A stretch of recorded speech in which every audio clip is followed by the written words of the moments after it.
하나님께서 오늘 우리에게 주시는 말씀은 신약성경 요한복음 20장 30절에서 31절 말씀입니다. 여러분이 갖고 계신 신약성경 183면입니다. 이 말씀 우리 함께 읽으면서 사도 요한을 통해서 주님께서 우리 주신 말씀으로 다 받기를 바랍니다. 우리 같이 읽겠습니다. 예수께서 제자들 앞에서 이 책에 기록되지 아니하는 다른 표적도 많이 행하셨으나 오직 이것을 기록함은 너희로 예수께서 하나님의 아들 그리스도이심을 믿게 하려 하며 또 너희로 믿고 그 이름을 힘입어 생명을 얻게 하려 함이니라. 아멘.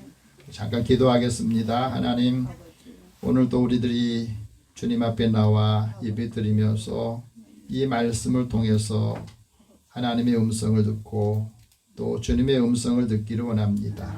믿음을 통해서 하나님의 영광을 얻고 그 영광을 함께 나누는 믿음의 자녀들을 축복하여 주옵소서.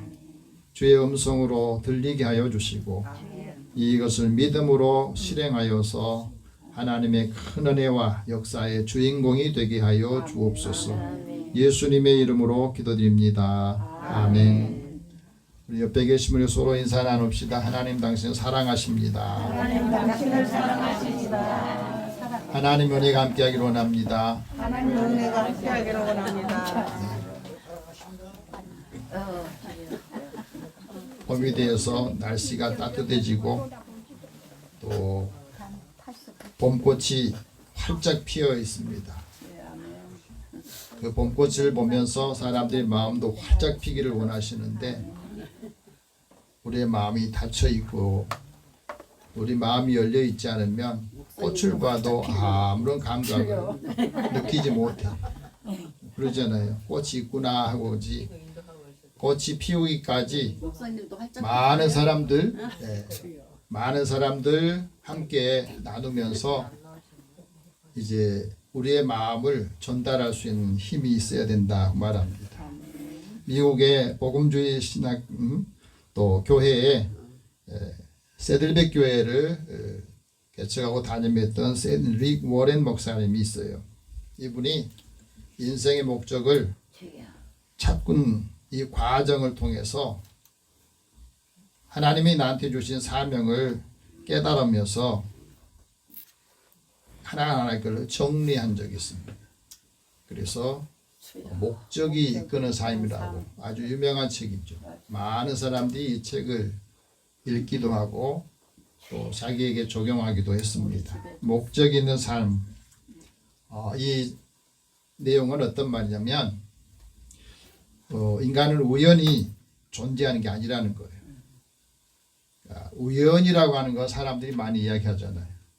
네, 신앙의 영역에서 하나님을 믿는 사람에게 우연이라는 것이 없다는 겁니다. 다 필연적인 건데 우리가 볼 때는 우연히 만나고 우연히 일어난다 이렇게 생각한다는 겁니다. 다시 말하면 하나님께서 모든 피조물을 만들 때 목적을 가지고 만들었다는 거예요. 생명체 하나가 만들어질 때도 이 목적을 이루기 위해서 만드셨다는 겁니다. 꽃을 만드셨을 때도 꽃에 목적이 있어요. 나무에 목적이 있습니다. 사람도 마찬가지입니다.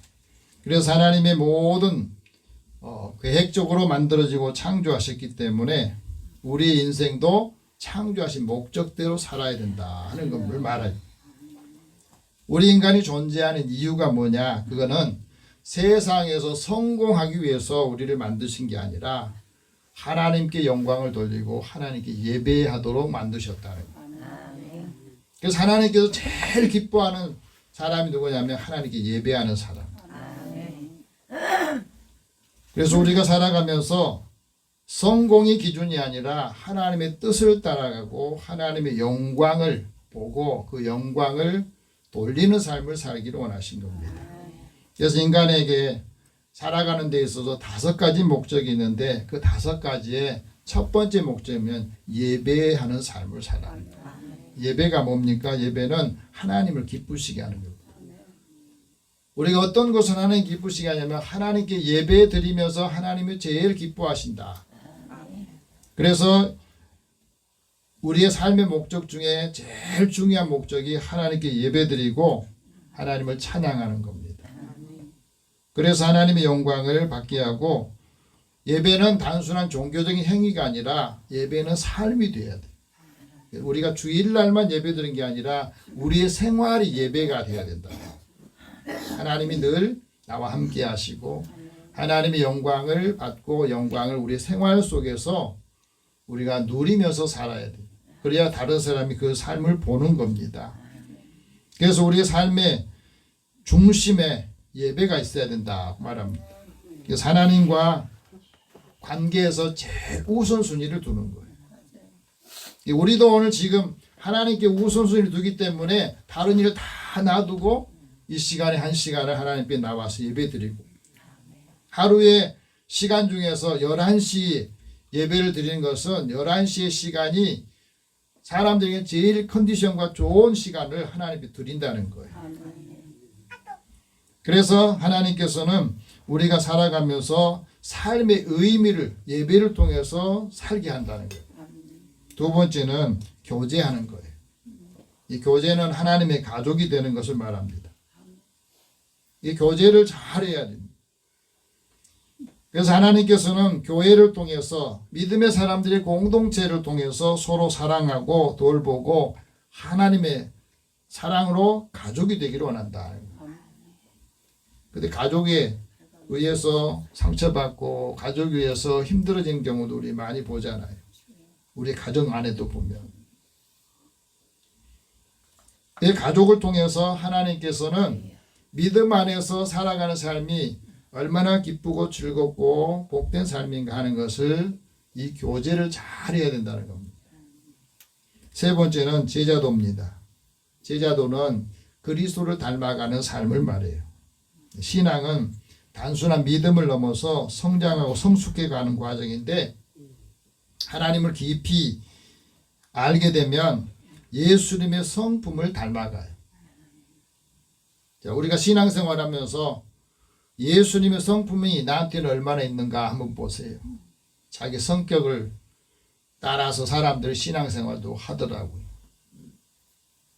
하나님이 주시는 우리에게 주신 그 성품, 예수님의 성품이 있어야 그 안에서 하나님의 뜻이 뭔가를 알게 되고 하나님의 말씀이 우리 생활 속에 구현될 때에 삶을 사는데 하나님께 영광을 돌리는 겁니다. 그래서 예수님을 본받고 예수님을 닮아가고 그 삶을 제자들을 통해서 알 수 있게 하신다 하고 말합니다. 그래서 주님을 닮아가는 거. 그 다음에는 이제 우리가 본받았으니까 사역을 하는 겁니다. 일을 하는 거예요. 그 사역은 다른 사람을 섬기는 겁니다.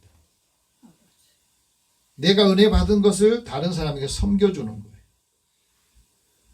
그래서 다른 사람을 돕고 사랑하면서 함께 섬기면서 하나님이 나한테 주신 재능, 은사들을 다른 사람을 위해서 사용하는 겁니다.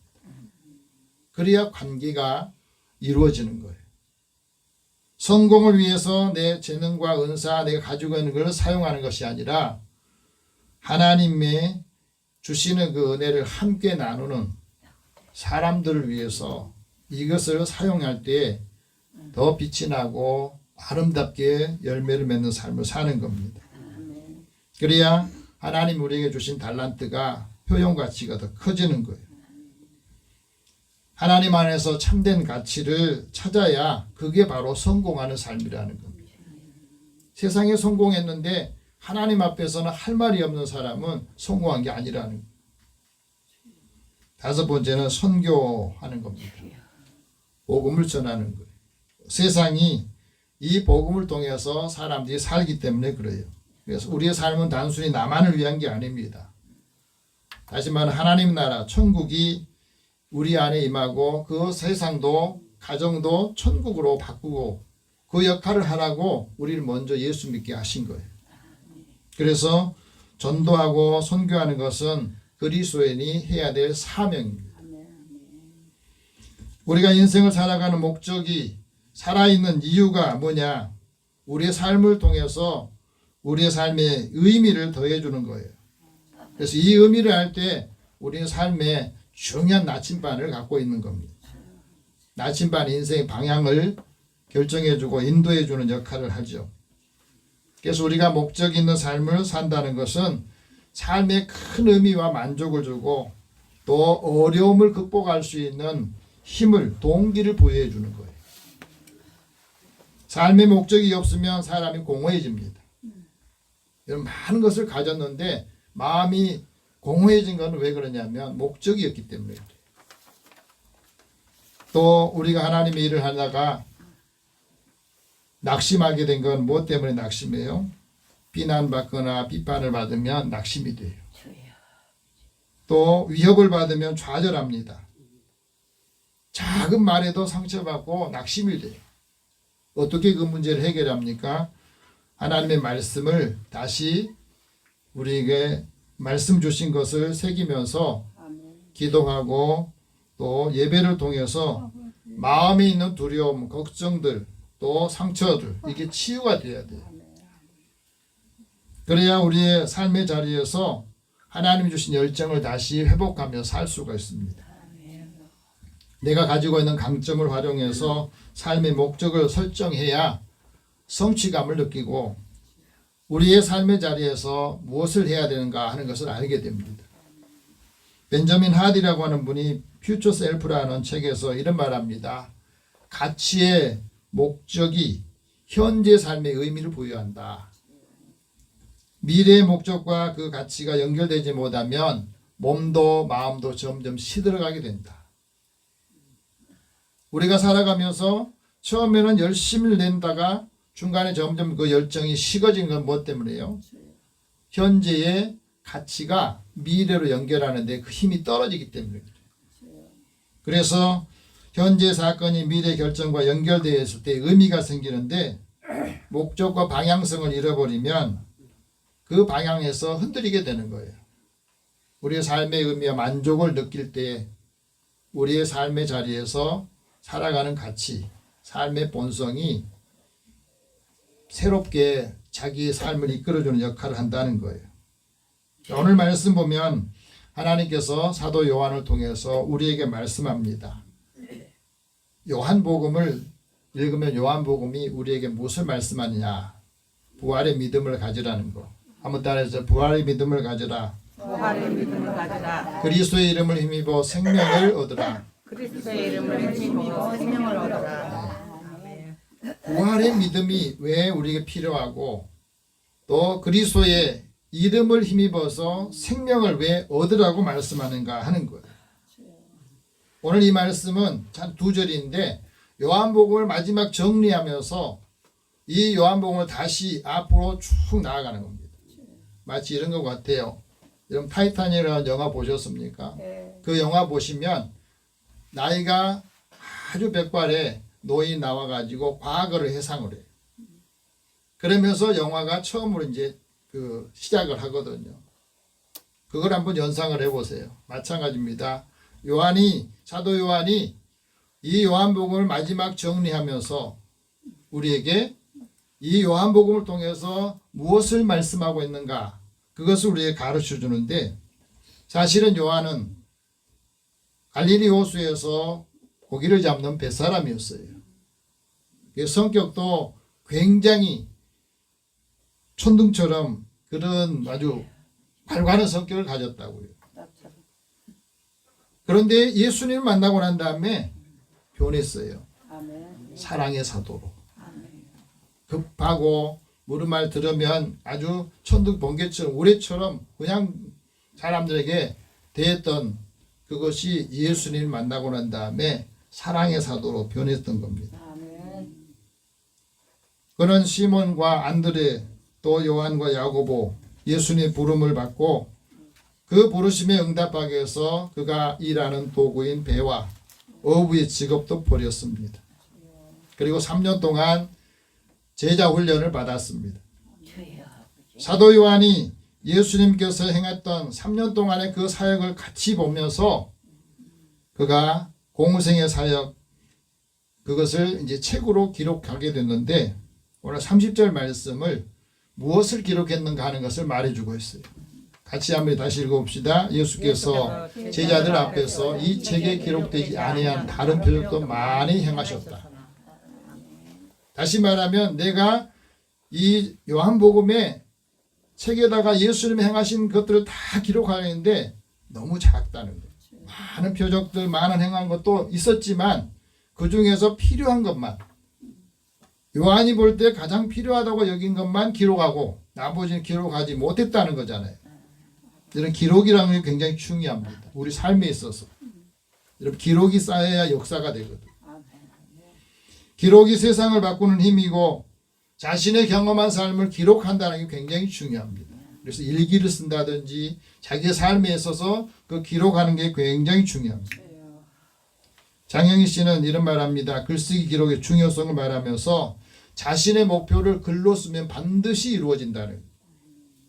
그냥 머리로 생각하고 그냥 말하는 것하고 자기의 삶을 글로 써가지고 목표를 정해놓고 그것을 계속해서 나아가 반복하면 그 반복하면서 기록해 놓은 것이 자신의 삶에 있어서 내 목표가 어디에 손들는지 알게 된대요. 또 반복하는 그 패턴을 보면은 아, 내가 이럴 때는 어떻게 행동하고 어떻게 살았구나 하는 것을 알게 된다는 거예요.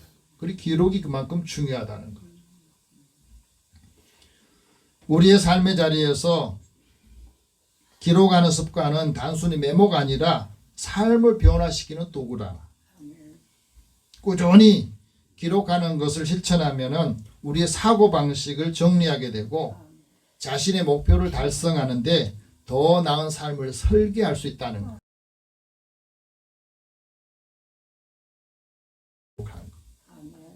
내가 하나님의 은혜를 체험했던 것을 기록하는 것, 남겨두는 것은 굉장히 중요한 거예요. 여러분이 성경을 읽으면서 거기에다 기록해 놓으면 나중에 여러분 자녀들이 성경을 읽을 때 아, 우리 어머니가 우리 할머니가 이 성경 말씀 이 부분을 통해서 이런 은혜를 받았구나. 그래서 알게 되고 그것이 삶의 믿음에 굉장히 중요한 유산이 되는 거예요. 성경을 읽다가 눈물 흘리는 흔적을 보면 아, 이 부분에서 우리 어머니가 우리 아버지가 할아버지가 이 은혜를 받고 여기서 눈물을 흘리셨구나. 그걸 깨닫게 될 때 그 가슴이 뭉클해지는 걸 느끼지 않겠습니까? 여러분, 예수님께서 행하셨던 일들을 제자들이 다 기록을 했는데 요한은 왜 이 요한복음을 기록하게 됐느냐? 초기 기독교의 시기에 보면은 예수님에 관한 삶이나 예수님의 행하신 일들 또 예수님의 말씀이 주로 구전으로 전승이 됐어요. EBS 입으로. 그 다음에 짤막짤막한 이 메모를 통해서 기록이 전승이 됐는데 그래서 많은 제자들이 복음서를 썼습니다. 사실은 우리 복음서는 4개 복음만 있지만 여러 제자들이 쓴 복음서가 많아요. 그래서 각종 복음서들 보니까 다 자기 나름으로 기록했는데 이게 성경으로 들어오지 못한 거예요. 도마도 복음서를 썼고요. 베드로도 복음서를 썼어요. 또 빌립도 복음서를 쓰고 또 마리아도 복음서 쓰고 또 니고데모라고 하는 사람도 복음서를 쓴 거예요. 가말리엘도 복음서 쓰고 이 복음서가 성경에 다 들어오지 못했어요. 그래서 성경이 정경후 과정을 통해서 이제 마태복음, 마가복음, 누가복음, 요한복음 4개 복음서를 정경으로 쓴 거예요. 성경으로. 나머지는 자기 개인적인 이 기록 또 체험하는 것들 더 많이 들어온 것을 성경으로 빼고 그래서 우리 성경에 보면 마태, 마가, 누가복음을 공간복음이라고 그래요. 예수님께서 이 땅에 오셔가지고 하신 일들을 좀 비슷한 시기에 비슷한 그 구성을 가지고 쓴 거예요. 그래서 공통된 관점을 가지고 이 성경을 썼다 해가지고 공관복음이라고. 예. 그 다음에 요한복음은 사복음이라고 하는데 왜 사복음이라고 하느냐? 요한이 기록한 이 기록은 예수님을 인류의 구원자로 오셨던 것을 기록한 거예요. 그래서 복음을 접하는 모든 사람들이 그 대상이 다 달라요. 예를 들면 마태복음은 유대인들을 위한 복음서예요. 마가복음과 누가복음은 이방인들을 중심으로 복음서를 쓴 거예요. 그러니까 용어도 달라. 단어. 마태복음에는 하늘나라라는 표현을 쓰지만 마가복음하고 누가복음은 하나님 나라라고 규정을 해요. 왜 그랬어? 똑같이 천국을 말할 때 유대인들은 천국 이야기하면 하나님 나라를 생각하는데 이방인들은 천국 이야기하면은 하나님 나라를 생각하지 않아요. 그래서 하나님 나라라고 규정을 해서 용어도 바꾸고 쓴 겁니다. 근데 요한은 예수님은 누구신가 하는 것을 말씀하고 있습니다. 요한이 믿는 하나님, 예수님을 만나고 난 다음에 하나님의 영광을 보고 그 영광에 또 진리와 은혜가 충만했다는 것을 말해주고 있잖아요. 그러면서 요한은 하나님과 내가 하나다 이런 표현을 씁니다. 예수님께서 그 사람들을 사랑하신 것, 그 사랑하신 것을 세상 사람도 알리기 위해서 이 요한복음을 썼다 그렇게 말합니다. 그래서 이 세상에 예수님 오시기 전에는 말씀으로 하나님과 함께 계셨는데 그 말씀이 곧 하나님이시다. 그래서 하나님께서 나를 보내신 것, 예수를 보내신 것은 하나님을 알게 하는 것은 예수님을 통해서 알게 되는 거죠. 사랑을 통해서. 하나님이 나를 사랑하신 것도 세상으로 하여금 알게 하기 위해서 예수님을 보내셨다. 그렇게 말합니다. 우리가 살아가면서 하나님의 말씀이 살아서 역사하는데 그 말씀이 우리에게 생명을 주는데 그 생명이 있는 사람은 두려워하지 않는다는 말이에요.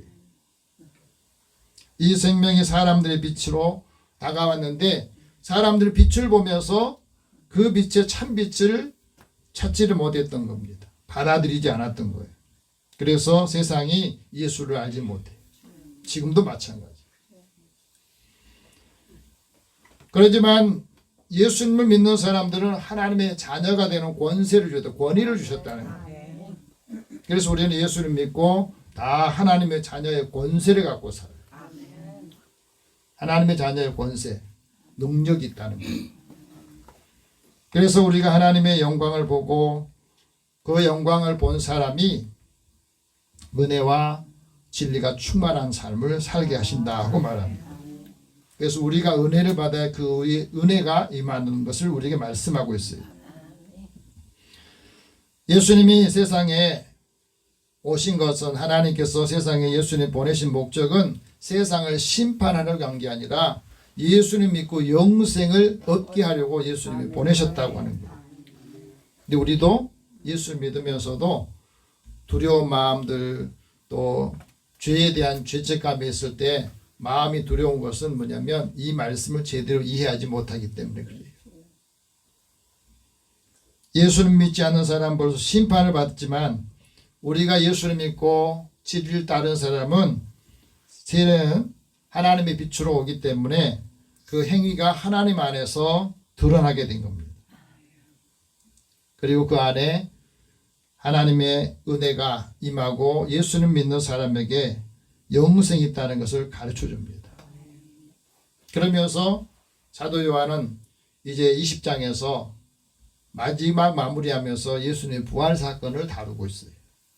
여기 보면 요한이 20장에서 예수님의 부활을 목격했던 그 사람들의 증언들을 이야기를 기록하고 있습니다. 안식 후 첫날에 어두울 때에 마리아와 막달라 마리아가 예수님이 어떻게 됐을까 하고 장례를 제대로 치르지 못해서 마음이 걸리고 그래서 장례를 치르게 다시 그 무덤에 찾아갑니다. 가서 보는데 무덤에 돌이 굴러져 있어요. 무덤을 막고 있는 그 큰 돌이 굴러져 간 거예요. 그러니까 깜짝 놀라서 누가 예수님의 시신을 가져갔는가 고민이 되고 걱정이 되니까 베드로하고 요한에게 달려가서 가서 보니까 무덤에 돌이 굴러져 있더라. 그리고 예수님이 어디에 예수님을 두었는지 우리가 알지 못한다. 그러니까 그 말을 듣고 베드로와 요한이 달려가서 무덤에 가봅니다. 가서 들어가 보니까 없어요, 진짜로. 그래서 없다는 것을 확인하고 다시 집으로 가버립니다. 예수님께서 제자들에게 내가 죽은 지 사흘 만에 다시 살아낼 것이다, 그 말씀을 기억하지 못하고 없네 그러고는 가버린 거예요. 근데 마리아는 울면서 무덤에 다시 들어가 봅니다. 무슨 차이가 있습니까? 제자들은 훈련받고 예수님의 그 말씀을 들었지만은 그 말씀을 기억하지 못하니까 그 상황만, 현장만 보고 그냥 가버리는 거예요. 근데 마리아는 예수님을 그 장례 치르고 난 다음에 그것을 예수님의 시신이 어디 갔는가 하는 것을 찾기 위해서 다시 들어가 보니까 그 안에 천사들이 물어요. 여자여 어찌하여 우느냐. 사람들이 내 주님을 어디다 옮겨놨는지 내가 알지 못해서 내가 슬퍼하면서 울고 있습니다. 그래요. 그러니까 다시 거기에서 예수님이 서 계신데 마리아가 그걸 몰라봅니다. 여자여 어찌하여 울면서 누구를 찾느냐 하고 말씀하는데 몰라요. 그때 주여 당신이 옮겼거든 나에게 말씀해 주세요. 그러면 내가 가져가겠습니다.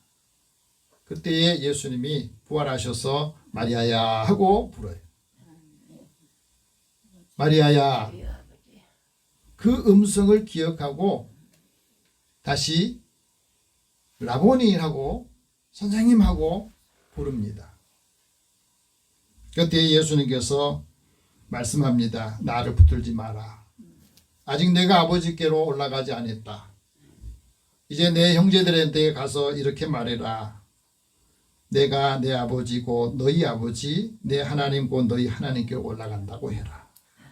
예수님의 아버지가 제자들의 아버지고 그의 하나님이, 예수님의 하나님이 또 너희 하나님이 된다. 그 말씀을 하시고, 여러분 부활하신 예수님께서 왜 마리아에게 보여주셨겠습니까?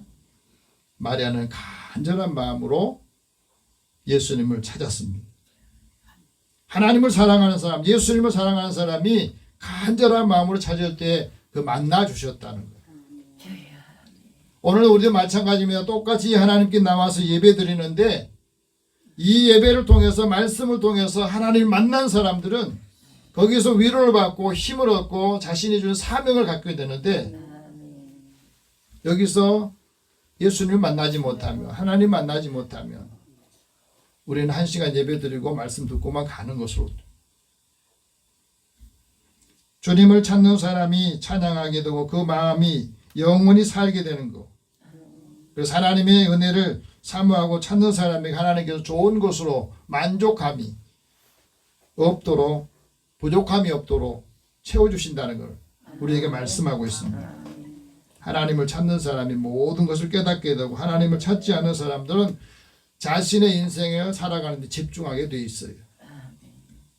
우리가 신앙생활하면서 그 믿음이라고 하는 것이 포장되는 것 중에 예수님이 없는 그 삶이 신앙 안에도 많이 포장되어 있습니다.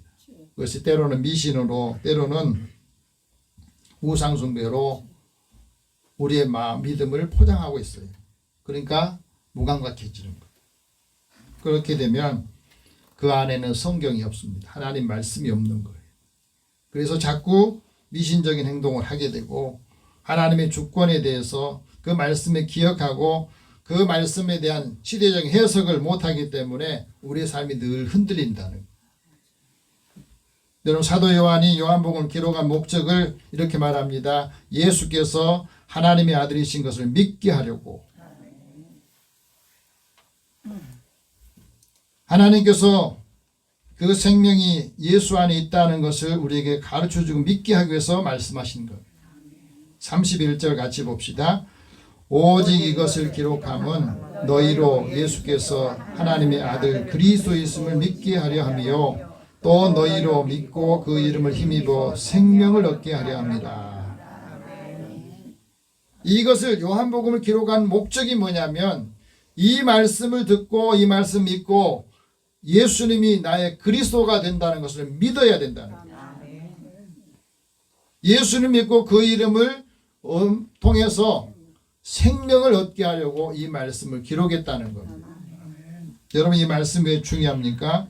예수님을 믿는 사람은 하나님의 심판에 이르지 않고, 심판을 받지 않는다는 말은 하나님이 우리를 믿음으로 의롭다고 여겨주셨다는 거죠. 그래서 하나님과 더불어 화평하게 되고 화목하게 되는 겁니다. 하나님과 화목한 사람은 모든 사람과도 화목하게 살아가요. 그리고 즐거워하는 겁니다. 성령 안에서 그 심령이 하나님 나라가 임하기 때문에, 천국이 임하기 때문에 그 마음으로 섬기는 거예요.